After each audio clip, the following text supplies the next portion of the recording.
Here today to talk to you about a man who is said to be the father of modern philosophy. His name is René Descartes, French philosopher from the 17th century.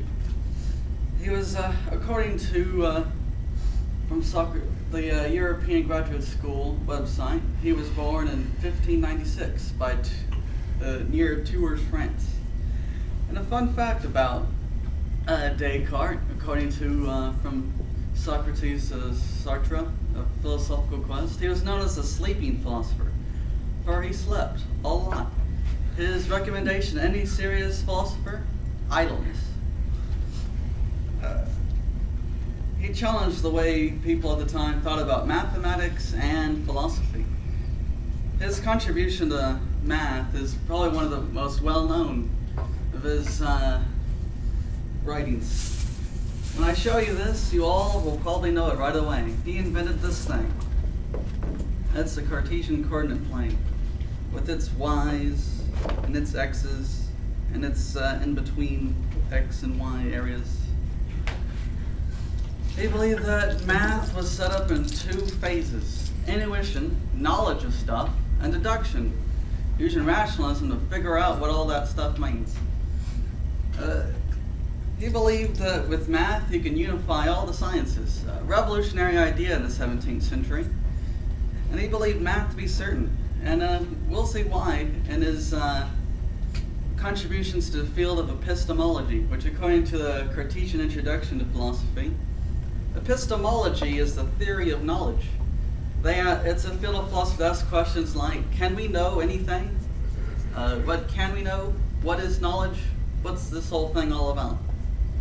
He started off with methodological skepticism, which is he gave up everything he knew and believed temporarily, and went back to it to see if he still liked it in the end. And it all worked out all right. He also you all heard the Matrix, right? Well, this guy originated the idea, in my opinion. Before he started philosophizing about what is not in doubt, which he believed everything was in doubt, he put forth the idea of what if we're all just demonically possessed and everything we know is hallucinations, or what if we're all just sleeping? So, since everything was in doubt, he thought, who's this person doubting? Something has to exist to doubt in the first place. So, because some thinking being has to doubt, he coined the phrase cogito ergo sum. I think, therefore I am. Therefore, from there, the thinking being exists, and since math is ideas, you can go from there through mathematics and rationalization to figure out this whole thing called Earth. Yeah. You see, also he was a part of the rationalist camp, which says that mathematics and rationalization is the best way to find certainty, as opposed to their opponents, the empiricists, who say, sense perceptions and experiments are the best way to find certainty. All this stuff was thrown together and found middle ground later on through Immanuel Kant and other philosophers, but that's a story for another time. Now, y'all might be thinking, what's some French guy from the 17th century have to do with today?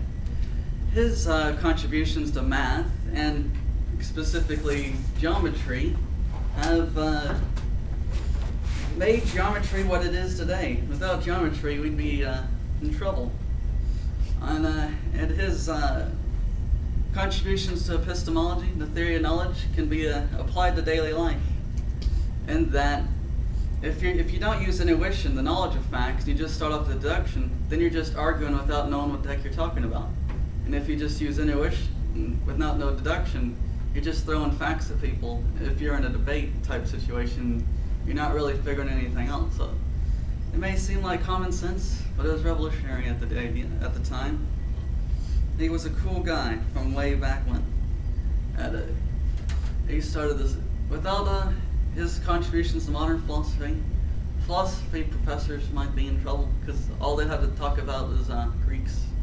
And Greeks are interesting, but eventually you want to move on to modern philosophy. So I hope you all look into René Descartes and learn philosophy, other musings and such. Hope you all have a good day.